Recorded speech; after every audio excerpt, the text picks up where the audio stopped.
Sir, I was referring to the clause which relates to the translation of works.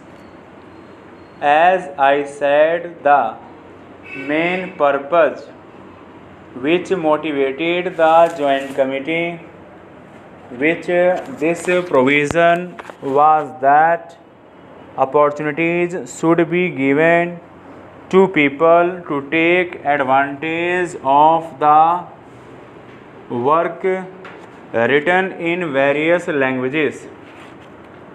It is only through translations that culture can be disseminated in the country.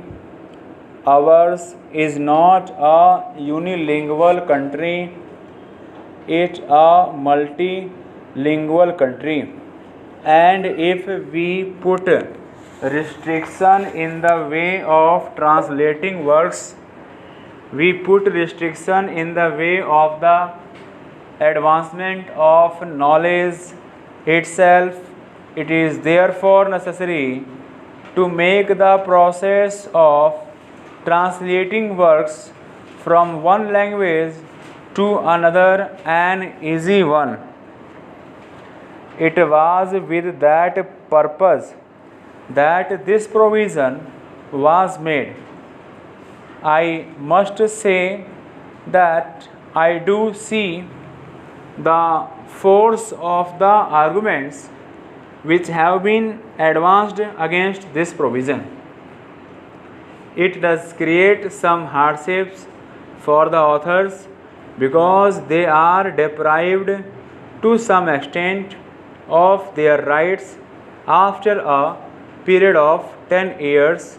I am, however, willing to accept the amendment which has been proposed by my friend Mr. Sinha with slight alterations. There is some advantage in it. The amendment which has been moved by my friend is on the lines of the Universal Copyright Convention, to which India is a signatory. Some members have suggested that the right of translation should be coextensive with the copyright for original work, that is, for a period of 50 years. If we accept that suggestion, it would mean that it would not be possible for us to translate the works of foreign authors for a period of 50 years because they will enjoy the same privileges as our own authors enjoy in this country. Now, we know that Indian languages and Indian literature have to go a long way to enrich themselves. We have to produce not only original works in our own languages, but we have to translate many works from foreign languages.